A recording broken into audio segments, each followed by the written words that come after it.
மனிதர்களுக்கு நன்றி சொல்லாதவன் அல்லாஹ்வுக்கு நன்றி சொன்னவனாக முடியாது என்று சொன்னார்கள் ரசூலுல்லாஹி ஸல்லல்லாஹு அலைஹி வஸல்லம் அவர்கள். அந்த வகையிலே இந்த நாடு நமக்கு தந்திருக்கின்ற அனைத்துக்குமாக நாம் நன்றி உள்ளவர்களாக கடமைப்பட்டவர்களாக இருக்க வேண்டும் என்ற அந்த உணர்வின் விளைவாகத்தான் இத்தகைய ஒரு நிலைப்பாட்டிலே வரலாறு நெடுகிலும் நாம் இருந்து வந்திருப்பதை பார்க்கிறோம். அது மாத்திரமல்ல, இப்போதும் அடுத்தவர்களுக்கு நன்மை செய்பவர்களாக இருக்க வேண்டும் என்பதுதான் அடிப்படையான ஈமானிய பண்பு என்பதை வலியுறுத்துகிற மார்க்கம் இஸ்லாம்.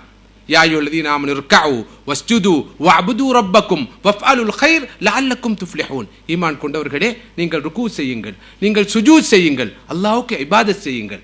ருக்கு சுஜூத் செய்து அல்லாஹ்வுக்கு இபாதத் செய்யும் நீங்கள் வஃஅலுல் கைர், அடுத்த மக்களுக்கு அதிகம் நன்மை செய்யுங்கள். இதுதான் வெற்றி பெறுவதற்கான வழி என்று அல் குர்ஆன் சொல்கிறது. லஅல்லக்கும் துஃப்லிஹூன். பிறருக்கு எந்த அளவுக்கு நன்மை செய்கிறோமோ அந்த அளவுக்கு தான் அல்லாஹ்வின் அருளை பெற முடியும் என்று சொல்கிற மார்க்கம் இஸ்லாம். ஸல்லல்லாஹு அலைஹி வஸல்லம் அவர்கள் ஒரு மூமினை வரைவிலக்கணப்படுத்துகிறார்கள். மூமின் என்றால் யார்? மிஃப்தாஹுன் லில் கைர் வ மிக்லாகுன் லிஷர். மூமின் என்பவன் எல்லா நன்மைகளுக்கும் திறப்பு, எல்லா தீமைகளுக்கும் பூட்டு. ஒரு மூமினால் கைர் தான் நடக்கும், நன்மை தான் நடக்கும், எல்லோருக்கும் பிரயோஜனம் தான் இருக்கும். அவனால் எந்த தீங்கும் எந்த தொல்லையும் கேடும் கெடுதியும் எவருக்கும் ஏற்படாது என்று சொன்னார்கள் ஸல்லல்லாஹு அலைஹி வஸல்லம் அவர்கள். கைருன் நாஸ் அன்ஃபஅஹும் லின்னாஸ். மனிதர்களில் சிறந்தவன் அடுத்த மனிதர்களுக்கு பிரயோசனமானவனே, பயனுள்ளவனே என்று சொன்னார்கள் ஸல்லல்லாஹு அலைஹி வஸல்லம் அவர்கள். இத்தகைய இந்த மார்க்கத்துடைய போதனைகளின் விளைவுதான் முஸ்லிம்கள் இப்படிப்பட்ட ஒரு நிலைப்பாட்டை வரலாறு நெடுகிலும் எடுத்து வந்திருப்பதை பார்க்கிறோம்.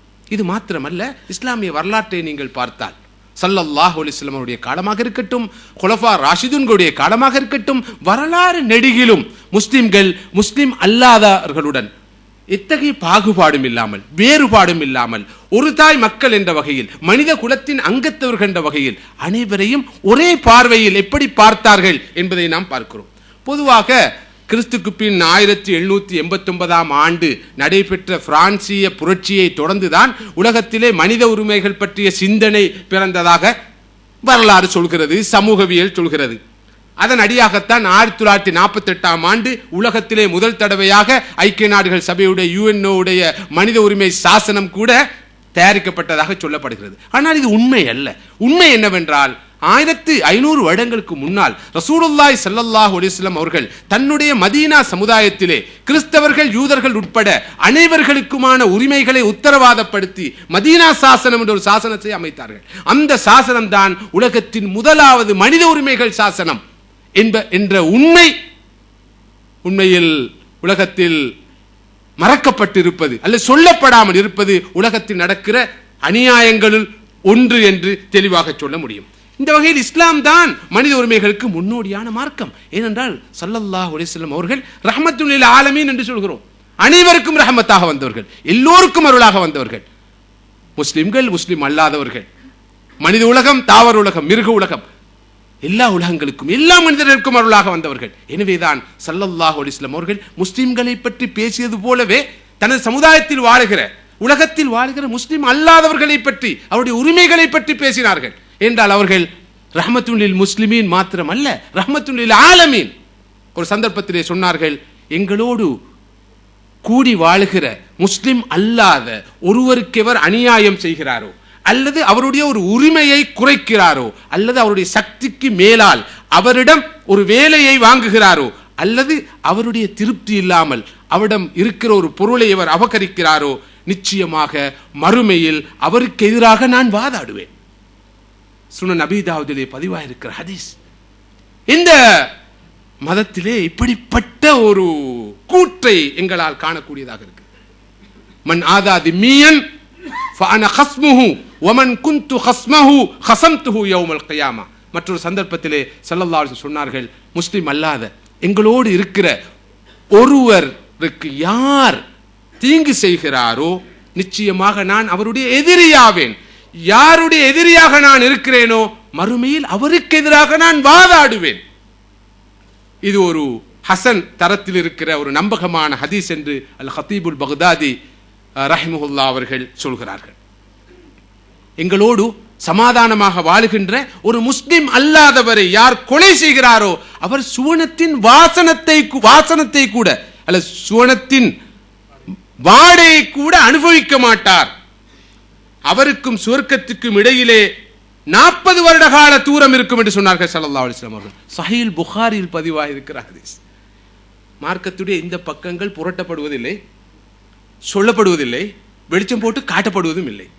எனவே எமக்கே தெரியாது முஸ்லிம் அல்லாதவர்களுடன் எமது நிலைப்பாடு எப்படி இருக்க வேண்டும் என்று சொல்லி நாம் சில போது இஸ்லாத்தின் பெயராலே இஸ்லாத்தை பிரதிநிதித்துவப்படுத்திக் கொண்டு இந்த மார்க்கத்தை கொச்சைப்படுத்தும் விதத்தில் அல்ல இந்த மார்க்கத்துக்கு துரோகம் செய்யும் விதத்தில் இந்த மார்க்கத்தை பிழையாக சித்தரிக்கும் விதத்தில் பிழையான நிலைப்பாடுகளை எடுத்து விடுகிறோம்.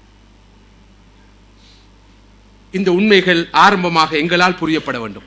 அல்லாஹ்வுடைய ரசூல் ஸல்லல்லாஹு அலைஹி வஸல்லம் அவர்கள் நஜ்ரானை சேர்ந்த ஒரு கிறிஸ்தவ தூதுக்குழு ஸல்லல்லாஹு அலைஹி வஸல்லம் அவர்களை சந்திக்க வந்தபோது மஸ்ஜிது நபவியிலே அவர்களை வரவேற்று உட்கார வைத்து அவர்களோடு பேச்சுவார்த்தை நடத்தி ஒரு பெரிய உடன்படிக்கை அவர்களோடு செய்து கொண்டார்கள்.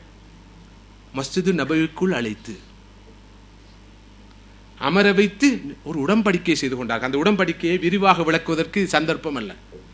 கிறிஸ்தவர்களுடைய நஜ்ரான் வாசிகளான சிறுபான்மை கிறிஸ்தவர்களுடைய உரிமைகள் எப்படியெல்லாம் பாதுகாக்கப்படும் என்பது பற்றி பேசுகின்ற வரலாற்று முக்கியத்துவம் வாய்ந்த ஒரு ஆவணம். அந்த ஆவணம் அவர்களுடைய வணக்கஸ்தலங்கள், அவர்களுடைய மதக்கிரியைகள், அவர்களுடைய நிலம், அவருடைய வீடு வாசல்கள் அனைத்தும் எவ்வாறு பாதுகாக்கப்படும் என்பது பற்றி அந்த சாசனம் அல்ல அந்த உடன்படிக்கை பேசுகிறது. அந்த உடன்படிக்கையிலே உள்ள ஒரு முக்கியமான வசனத்தை மாத்திரம் சொல்கிறேன். கிறிஸ்துவ சமூகத்துக்குள்ளே ஒருவர் இழைத்த தவறுக்காக முழு சமூகமும் எந்த வகையிலும் தண்டிக்கப்படக்கூடாது. இன்று இருக்கிற உலகத்தில் உள்ள பிரச்சனை என்ன? ஒரு இனத்தை சேர்ந்த இருவரோ தவறிழைத்து விட்டால் அந்த முழு இனத்துக்கு எதிராக கிளந்தெழுகிற ஒரு நிலை இருக்கிறது. ஸல்லல்லாஹு அலைஹி வஸல்லம் அவர்கள் அன்று அதனை உத்தரவாதப்படுத்துகிறார்கள். இந்த சமூகத்துக்குள் ஒருவர் தவறிழைத்து விடுவார், பிழை செய்து விடுவார், அதற்காக முழு சமுதாயமும் தண்டிக்கப்படலாகாது என்று அங்கே ஸல்லல்லாஹு அலைஹி வஸல்லம் அவர்கள் குறிப்பிட்டதை பார்க்கிறோம் அந்த உடன்படிக்கையிலே. மாத்திரமல்ல மதிப்புக்குரிய சகோதரர்களே, அந்த கிறிஸ்தவ தூதுக்குழு மஸ்ஜிது நபவிக்குள் அமர்ந்து அல்லாஹ்வுடைய ரசூலோடு பேச்சுவார்த்தை நடத்தி கொண்டிருக்கிற வேளையிலே அவர்களுடைய வணக்கத்தை நிறைவேற்ற வேண்டிய நேரம் வருகிறது.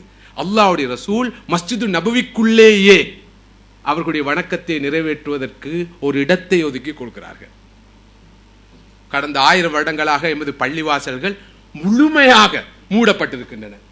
வந்து பார்த்துடக்கூடாது, என்ன பார்த்துட்டா திருந்திடுவானுவள், திருந்தக்கூடாது. இது இஸ்லாமிய கண்ணோட்டமா அல்ல ஜூயிஷ் மென்டாலிட்டியா என்பதை நாம் தான் தீர்மானிக்க வேண்டும். ஆனால் இப்போது ஏற்பட்டிருக்கிற கொலநடுக்கத்தின் காரணமாக, ஒரு வகை உளரீதியான பயத்தின் காரணமாக பள்ளிவாசல் அல்ல அதுக்கு அங்கால உள்ளதையும் திறந்து கொடுக்க தயாரான ஒரு கூட்டத்தையும் பார்க்கிறோம். அது மார்க்க கண்ணோட்டத்தில் அல்ல, ஏற்பட்ட பயத்தின் காரணமாக. அண்மை காலத்தில் நான் சில இடங்களில் நடந்த நிகழ்வுகளை பார்த்தேன். ஒரே அடியா திறந்து விட்டார்கள், மூடி இருந்ததை ஒரே அடியாக திறந்து விட்டார்கள். வாங்க வாப்பா எல்லாரும், விதிவிலக்கு இல்லாம. சில பள்ளிவாசல்களுக்கு பாதணிகளோட செல்லக்கூடிய நிலையை கூட நாம் பார்த்தோம். அது ஒரு எக்ஸ்ட்ரீம், இது ஒரு எக்ஸ்ட்ரீம். எல்லா காலமும் இஸ்லாம் சொல்கிற அந்த மிதமாத போக்கில் போயிருந்தால் இந்த விளைவுகளுக்கெல்லாம் நாம் முகம் கொடுக்க வேண்டிய தேவை இருந்திருக்காது. அன்று மதீனா சமூகத்துக்குள்ளே ஒரு பிழையான கருத்து நிலவியது.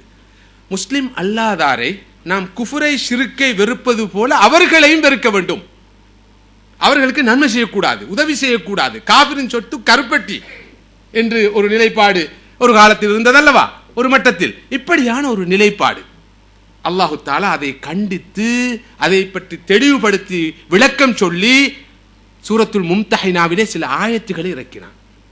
உங்களோடு போராடாத, யுத்தம் செய்யாத, உங்களது இல்லங்களிலிருந்து உங்களை வெளியேற்றாத, உங்களோடு சேர்ந்து வாழும் முஸ்லிம் அல்லாதவர்களுக்கு நீங்கள் நன்மை செய்வதை அல்லாஹ் ஒரு நாளும் தடுக்கவில்லை. அவர்களுக்கு நீங்கள் நன்மை செய்யுங்கள். அவர்களோடு நீதியாக நேர்மையாக நடப்பதையும் அல்லாஹ் தடுக்கவில்லை. அவர்களுக்கு நீங்கள் நீதி வழங்குங்கள். நிச்சயமாக அல்லாஹ் நியாயமாகவும் நீதியாகவும் நடந்து கொள்பவர்களை விரும்புகிறான் என்று ஆயத்துக்கள் இருக்கிறான். ஷேக் யூசுப் அல் கர்லாவி அவர்கள் சூரத்துல் மும்தஹினாவுடைய 8 முதல் 11 வரை உள்ள இந்த ஆயத்துக்களை முஸ்லிம் அல்லாதார் உறவு பற்றி பேசும் சட்ட யாப்பு என்று வர்ணித்திருக்கிறார். இந்த 3 வசனங்களே முஸ்லிம் அல்லாதார் தொடர்பு பற்றி சொல்வதற்கு போதுமானது என்று அவர் சொல்கிறார்.